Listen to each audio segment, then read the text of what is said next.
Dans le reste de l'actualité ce matin, la tournée du pape François. Après l'Indonésie, le souverain pontife attendu aujourd'hui à Port Moresby, la capitale de la Papouasie-Nouvelle-Guinée. Déplacement de 4 jours dans l'un des États les plus pauvres du Pacifique qui ne compte qu'un quart de catholiques. Mais cela permet au pape François justement d'affirmer ses positions. Caroline Baudry.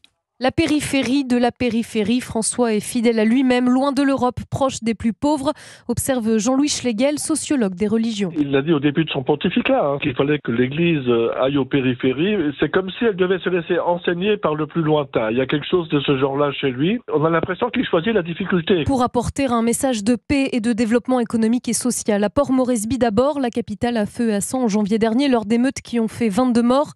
Le souverain pontife montera ensuite dans un avion militaire australien pour se rendre à Vanimo, presqu'île côtière aux confins du pays, mais surtout frontalière avec la Papouasie indonésienne, souligne Christophe Roukou, prêtre et directeur des études dans un institut théologique au Maroc. Je pense que le sens, c'est non seulement de parler aux chrétiens qui sont là, mais d'envoyer un message, j'allais dire, de l'autre côté de la frontière, où les populations d'origine, les Papous, deviennent minoritaires dans leur propre pays, colonisés, exploités pour ses richesses minières. Entendre les gémissements de la nature et entendre aussi les cris des humains. Les Papous chrétiens d'Indonésie qui viennent de lancer un SOS aux chefs religieux. Caroline Baudry.